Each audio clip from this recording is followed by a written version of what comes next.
Today on CityCast Chicago, it's tax day, which probably means you're paying a little closer attention to your finances right now. You know, maybe you dreaming of a big trip this year or buying a crib, or you just trying to get by or get out of debt.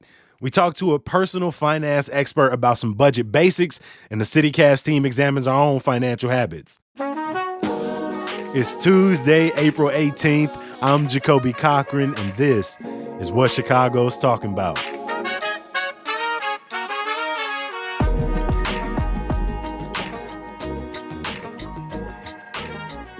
In our Hey Chicago newsletter this week, we're covering all things personal finance, so definitely make sure you sign up at chicago.citycast.fm to find deals and tips and some great free events in the third largest city in America. But it all starts with the budget. So I'm here with lead producer Carrie Shepard and producer Simone Alisea. Carrie, Simone, I got to ask you, y'all got budgets? Carrie, right, laughter ensues. We wrote it in the script, and it still was like, it's gonna happen. So let me change the question, because I already know the answer. And if y'all can't tell by their silence, the answer is nah. We ain't them kind of people. But I would start with this then. Carrie, how do you budget your finances? How do you keep track of them? Pay attention to them? Okay, this is this is a good question. I would say, obviously, I'm in a legal partnership. So my husband does, our husband does have a budget for us. I mentioned this also because both of us are older, quote unquote. We didn't get married in our 20s. So we both came into our relationship with our finances fairly set. And, you know, back in the day, it used to be like everybody combines their finances. And that is not the reality for a lot of couples like us. So in terms of how do I watch my spending, the big spending, I do have a financial advisor for whom I work with on making sure my retirement's in the right place, making sure. That sounds fancy to me. I'm sorry. I know. I was thinking the same thing. Extra nodding over here, because we was like, oh, damn. You never mentioned the FA. I gotta tell you, strongly suggest. Really. Okay. I've had him since I was in my 20s and didn't have a lot of money. He was a friend of my brother's, and I trust him. But also, this is someone that you can go to when you make big purchases, like when I purchased a condo. This is someone also, when I switched jobs, I made sure to ask, like, what should I do in terms of this retirement plan? So you just want someone like that who can answer those questions and break it down and make it easy for you. And just kind of another set of eyes. Let's be honest, like I'm not the type of person who wants to watch where my 401k and 403b are every day. There are people who do that, who are really tied into the stock market. I don't want to do that, so he does it for me, and I trust him. So I think that is actually a good tip, and for that, really, it's not a fancy thing. People who don't have a ton of money have financial advisors too, so I would suggest getting one.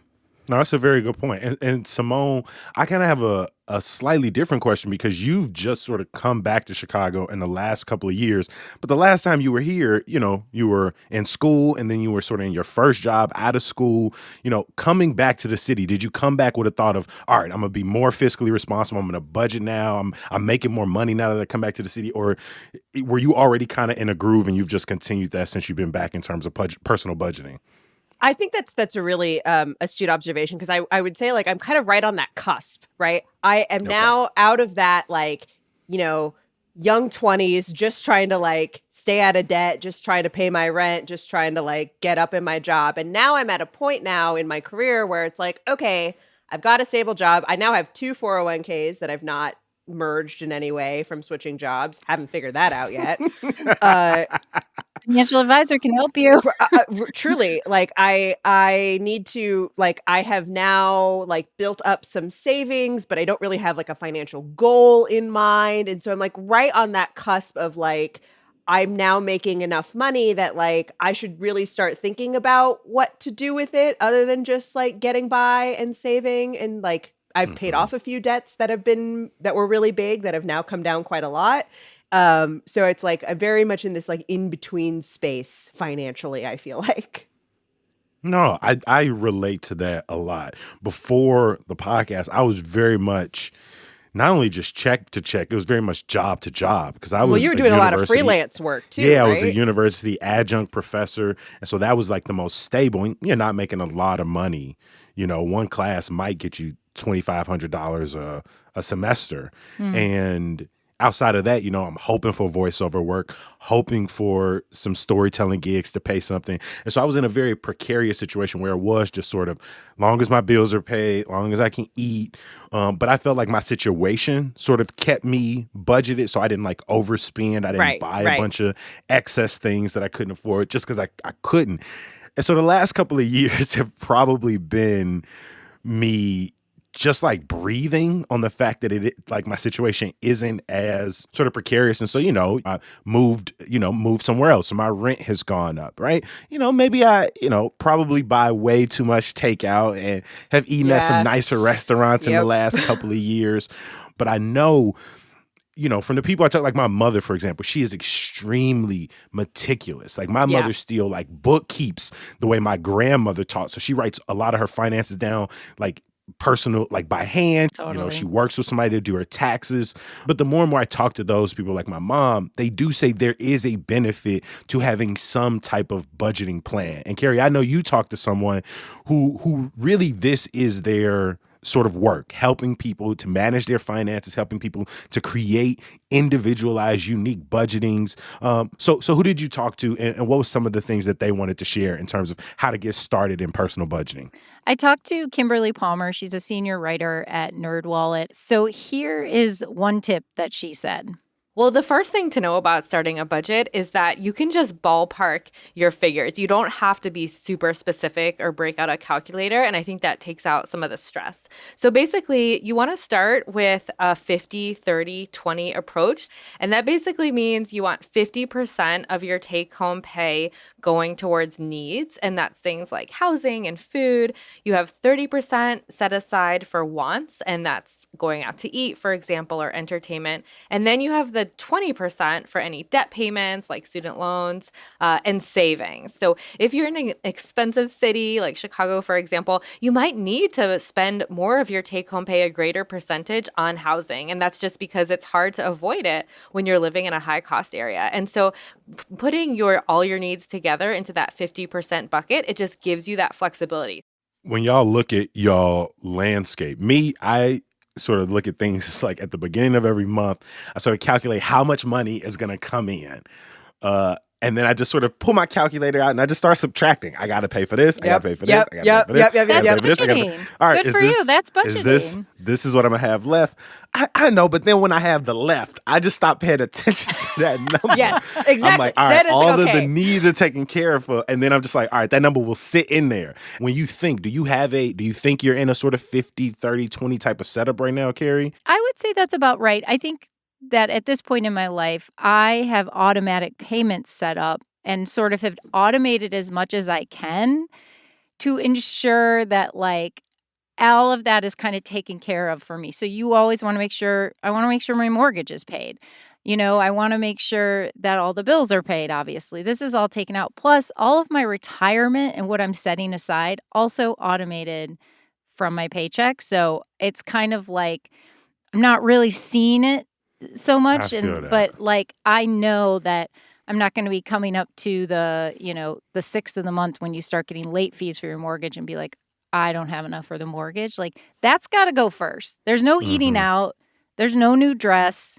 That's all that stuff. All the 50%, that's got to go first. I'm just so scared of auto pay. Like the only things that are on Really? auto pay are the things that just naturally do it. So like Hulu, Netflix, and any Apple. So like my terabyte of space, music, that all gets auto pay. I do have and another thing that auto pays is like I have the sort of Rocket Money app. And so it like just pulls a certain amount every week of like savings. So it's like, hey, I'm taking this $200 today yeah. and just putting it in sort of a savings account that's moving. But the one thing that I often don't pay attention to, and I'm gonna just be real, is sort of my biggest debt, right? I make all of I have like a couple, like a PayPal credit card, like a Macy, I pay those. But the one that, especially post pandemic, that I have not really sort of got back engaged with is them student loans. Them things, I didn't have help during school. And so I just took out more money and more money. And I went to school for 6 years when you add in grad school. And so that's the thing that I definitely need to start creating a plan for and paying attention to, because I know it towards the end of grad school, I really was just like, man, they gonna have to wipe this out. We over $1 trillion and I ain't paying it. They better wipe this out. But I know that I can't bank on that. Probably the best thing I did is right after graduation, I set up an automatic payment plan for my student loans. And so I was paying on it during the pandemic too. So I paid down the principal. One of the better financial decisions I've ever made. The one thing I will say about this 50-30-20 thing is like that 50% bucket for needs. It's sort of a response to that old adage that like you shouldn't be paying more than a third of your income for housing, right? And like maybe you have to pay more in an expensive place like Chicago or in another city. I will say I don't like that. I still think that I don't like that that's true. Like it bothers me that that's how expensive housing is in these cities, is that, instead of saying like we should find a way to reduce the cost of housing on our population, people should just budget better and maybe budget more toward their housing. And you understand what I mean? Like, because we also don't have control over that. Your rent since you moved here has gone up hundreds of dollars. My rent since moving to Hyde Park, even when I was in stuff, all rent of the last few places I lived have climbed hundreds of dollars over the time. So I agree with you 100%. It isn't as simple as being like, well, it was 30% last year or 2 years ago, but due to circumstances outside of my control, right now I have to readjust. So I agree with you. There's like a structural part to this conversation when we talk about personal budgeting that is, sure, managing your own money. But when so much of what you're trying to pay for, whether it is groceries, whether it is housing, basic services in your city, transportation, these things are not in your control many times. We do need to figure out how do we tackle rising costs, because wages, right? The primary way most of us pay for everything in our life has not increased at the same rate as any of these other things that we're talking about. And Kim kind of mentions some of these things that are out of our control, but also gives us maybe a couple of tools we can use to kind of pay attention to our debt throughout the month. So that is an area that varies so much person to person. And right now, of course, we're in an environment with interest rates rising. It's expensive. And so you do want to try to pay off debt and allocate more money toward that if you have the flexibility to do so. And I think this is an area where tools can really help. So, for example, I'm a huge fan of using online calculators. If, for example, you're paying off debt, you can plug in your numbers to an online calculator and see, okay, if I put a little bit more each month into paying off this debt, can I get totally debt-free even sooner than I had otherwise planned? That's a much better plan than I had, which was hope that I hit a big commercial and do better than I did the last time I hit a commercial. Because when that AT&T money came in, your boy lost his mind. He was like, I'm not paying nothing. I had a whole plan in the way. I was like, okay, I'm going to start paying this debt and this debt. And then them checks start rolling in. I was like, I'm going to be getting commercials forever. You hear his voice? I ain't booked a national commercial since. And Oh, so this was your time- AT&T commercial. Yes, this was my debt plan at one point. Okay. It's just wait for the commercials to come in. Kimberly and I talked about this a little bit in terms of tools. There are a lot of apps now that just that replace the Jacoby's mom and me balancing our checkbook, calling, I remember my mom calling the bank, be like, what's my balance? What's my balance? And so these tools will help do that for you. Cause I was like, I'll just picture oh, do I have to make an Excel spreadsheet? I can't do that. And she's like, there's so many apps and tools now that you can use that can help with that. And they can be really visual. So you've probably heard ads for Mint Mobile, right? They can put stuff into graphs and make it look pretty. NerdWallet itself has a budgeting tool. And then a lot of financial institutions, if your bank has an app, a lot of those apps include some budgeting tools, which again, you can kind of shift your money into categories. It'll tell you when you're overspending. You can set up alerts and that kind of thing. I have had mixed luck with my bank's app on that front. It's been really good for kind of seeing it shows me how much I spend on takeout and delivery, which is too much. That that visual is never gonna leave my head ever. I Will love I change my miscellaneous habit? purchase. He's just like, you had a uncategorized huge purchase this month. What was that? I was like, I'm not telling you. Mind your business. Put it in Mind the your other. business. Put it in the other. Rocket money.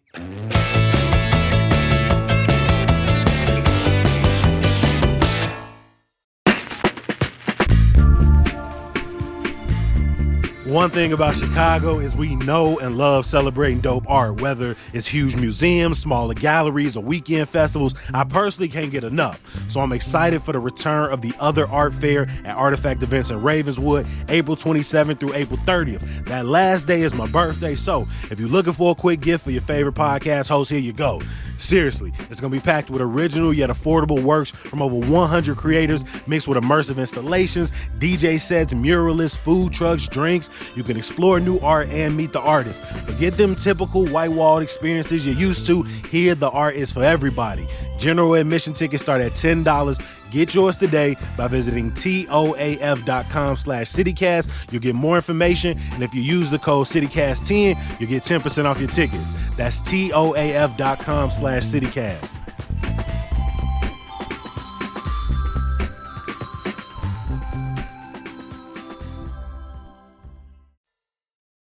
When we start thinking about this last category of savings, right, it's a really privileged conversation to be talking about just making enough money to put aside. But when you talk to anybody about sort of, how to be more financially savvy, they will tell you finding a way to save even small increments. And I know Kimberly made a point to that as well. Typically, financial advisors will say you need 3 to 6 months worth of expenses. But I think that's such a daunting and intimidating number. I think it can be more helpful to pick something lower, something like, say, I'll try to save, I don't know, $500 by the end of the year. But just having a reasonable amount that you could set aside by putting some amount every week into a high yield savings account, it can just give you that wiggle room. And also, then when an expense does pop up, it means you can turn to your savings instead of turning to a really high interest credit card. And that down the road, saves you a lot of trouble and money. When she says a high yield savings account, I feel like my savings account is just money sits there, but it doesn't actually do nothing. High yield, that means when you put it in an account that's accruing interest over time. Am I correct in that? You're correct. And making sure your money works for you, making sure you're making money off your money is what that is. I have to say, so the savings account, this is the savings thing. Both of you referenced this, and I think this is where I can use my age/wisdom. I starting like with my first job where I had a salary. I remember my brother saying, your company will match up to X% of what you put away in retirement. And at the time, it was before the crash, 2008. And my brother said, max it out, and cut your he's like, I promise you, you're not going to see it right now, but you're going to see it down the road. And he was right. And also, even when I was at that age, I started just putting auto $50 into savings, $50. And then when I got a financial advisor, I created this quote unquote slush fund, which is what what Kimberly's talking about, the 3 to 6 months. And I remember he and I saying what is this for? And I remember saying, what if I want to quit my job and freelance? And he was like, okay, this is how much you'll need for that. I didn't do that, but I did use my slush fund for my down payment of my condo in 2018. I had saved up a lot. I put 20% down on my own for my condo, and it helped me a ton. No, and like Kimberly said, she was like, these are tips, but really, as you listen to this conversation, figure out how to make it work for you. If the 50, 30, 20, if these, save this much or max out if these are things that just are not available to you, it's sort of still find the sort of root of each of these, right? Just what is your debt? Are you familiar? Are you aware of where all your debt is? Are you aware of how your money is sort of going in and out? It's just that small habit. And not to the point, again, where it's where you should feel ashamed if you're not able to do these things. Absolutely. It, Absolutely. as long as you're able to sort of start making sense of it. And again, this is, as we've made clear in this conversation, this is things all three of us are continuing to work on, are continuing to try to prove on. But that last point that Kimberly makes is, regardless of your situation, the thing that's going to help you most in your own personal journey is sticking with it, is finding a plan, finding something that works with you, and being consistent. Well, the worst habit of all is just, kind of shutting your eyes to all the spending, and just, it can be so overwhelming that you don't even want to look. So I think the first bad habit to overcome is to make sure you do know where your money is going. And the easiest way to start with that is just by tracking expenses for a short period. So say for the last 2 weeks, look at every single place your money went. And it might turn out you're spending much more than you realized on a category. Another bad habit is the recurring expenses that we have. It's so easy to gloss over those and not even notice them. But for example, I signed up for a bunch of subscriptions during the pandemic, and they were just all auto-renewing. So be sure to take a close look at all those recurring expenses. Streaming. That's such a Oh my streaming God. services one. And I'm about to add YouTube because I'm so tired of them ads. After this conversation, I'm like, bro, you don't need it. Because everything I look at in $4.99 increments. And after a while, that adds up. That adds up. Well, and then they're raising their prices all the time. Netflix raising prices all the time. When I hear Kimberly talk about this, they're like, I very much am one of these people where it's like, I don't have bad financial habits. Like, I'm paying my debt, I'm saving money, I'm not outspending what I make. But like, I also like have money in places that I kind of don't know. Like, I have an Acorns account, and I've got a savings account, and I've got 2 401ks just like out there in the ether, and I don't really know what's in either of those accounts. Like, I don't know if my savings account is a quote unquote high yield savings account. Like, should I change bank? I've had the same bank provider since I was in college because that was the bank that was on campus. Like, there was no rhyme or reason. I still remember going with my mom to the Jewel out in like Matson or something and signing up for my first account as like a junior or something. And so like I feel like there's like, I have hit a point now where I've like accrued various different financial things, and like I don't really know how they all work together or like what is even possible for me monetarily. And that to me is like the hardest like thing to get over, to like try and sort through it all and make it make sense. I mean, we're about to enter into, a couple of weeks, just sort of an overload of fun things to do. Yep. So having this conversation about personal budgeting next to like, this very, I think, I don't know, at least when I was younger, there was this sort of money comes back, but experiences don't, right? You can make some more money later, but Exactly. take that trip now. Like, Yes. I spent so little in my 20s on myself and on fun things. Like, it's not that I didn't have fun. It's just I always found a free way to do it. I always found like a super dirt cheap way to do stuff. And I was never never buying clothes. So now it's like even just doing those little things of like, oh, I can just go stop off at the bar and have a beer because I can. Or like, oh, I bought 2 dresses just this weekend. Because Yay. I'm hoping the weather will get warmer again. And like, I am starting to plan some solo travel for the first time. Like, so it's interesting because like, I'm also sort of just getting into that mentality more than I was, while at the same time also sort of realizing for the first time that I should also have financial goals. Like, for me, it's all happening at once. It's happening right. I It's hear all you. like happening right at this moment. I agree. I'm glad you're doing that, Simone. And Jacoby, what you're saying too. I traveled so much looking back in my 20s on the cheap, like just really was like, just did it cheaply. And then as I got older and I was like, oh, okay, I can stay in a nicer hotel. Also, like you're saying, experiences, like for us, for like my husband and I, like travel is really important to us, so that is something we absolutely budget for. More important to us than, I don't know, whatever it may be. I think you have to realize the stuff that makes you happy. And like, I agree on this idea of saving all your money for it's a privilege saving your money, but you do have to experience things if you can experience them, because those chances leave you, you know?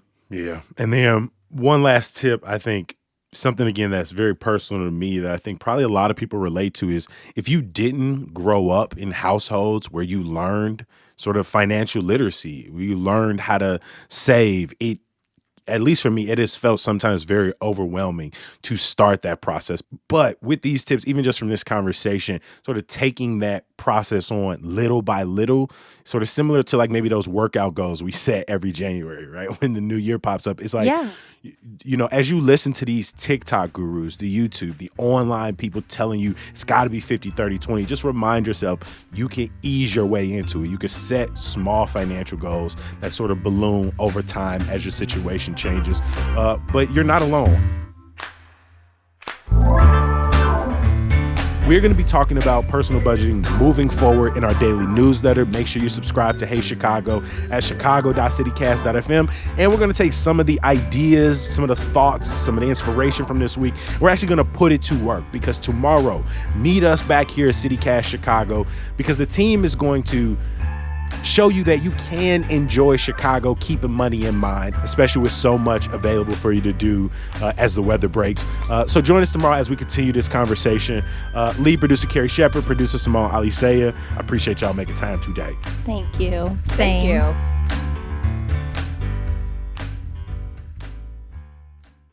Before I let you go, a little bit of news, y'all. Chicago State University faculty and staff secured a tentative 4-year contract after 10 days of strikes. Both sides released statements saying the deal includes wage increases, improved parental leave, and assistance for days missed.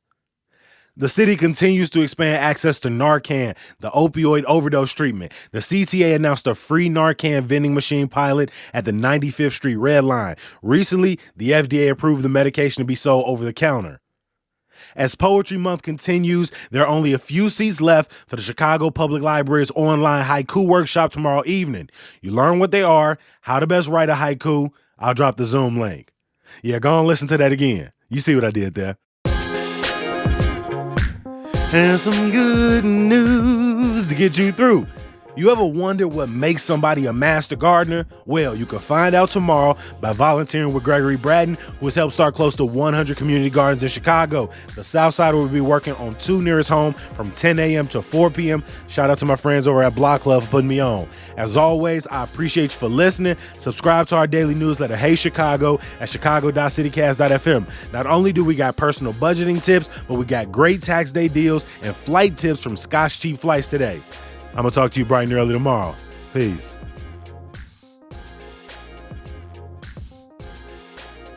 I love the way you talk about y'all's relationship. It's filled with so much love and so much technical language at the same time. That's exactly correct. I mean, because I also don't want to get too gushy. Like I could be honest and say he's literally the best thing that's ever happened to me in my life. I could say that, but that's, I could say it. I could say it. I could record it. I said it. But I'm going to cut it out.